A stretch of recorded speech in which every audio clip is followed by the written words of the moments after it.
What's the okay course? Why, they said they were organizer. Global Girls from NDC.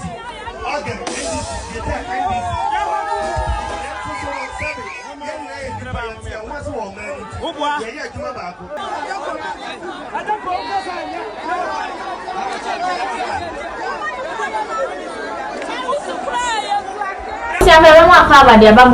TV so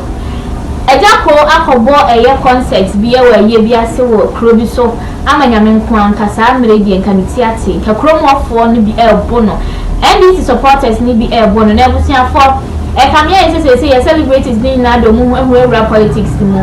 movie industry ni na agu anasa politics na ngasa na sika wo mu ebusia Agya ko bo akobo ye no no bi ko shout eyezu nyame nko npa kro kana no ehwaye and I'm sorry so my Agya ko bu free the microphone to what say ye politics wa ha enya bato mere enti no nipa na anya de ne microphone to one ye no ona ntu bi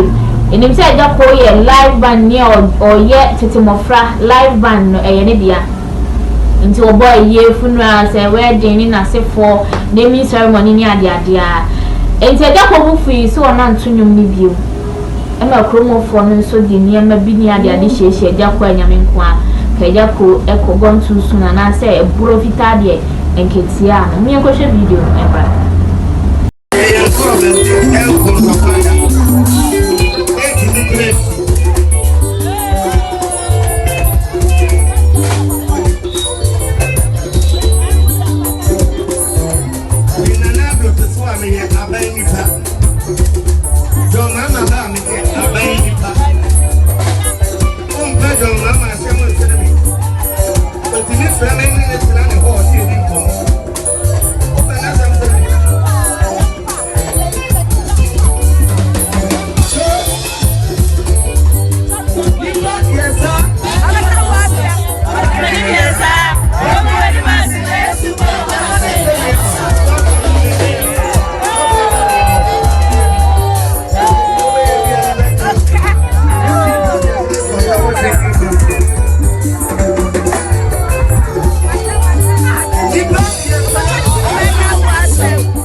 What's the okay course?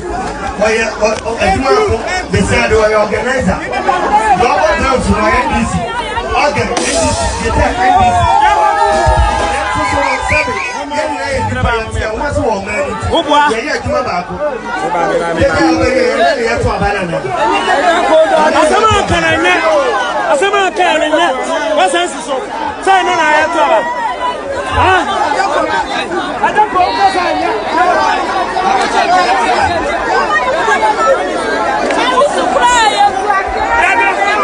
Inti abusiano no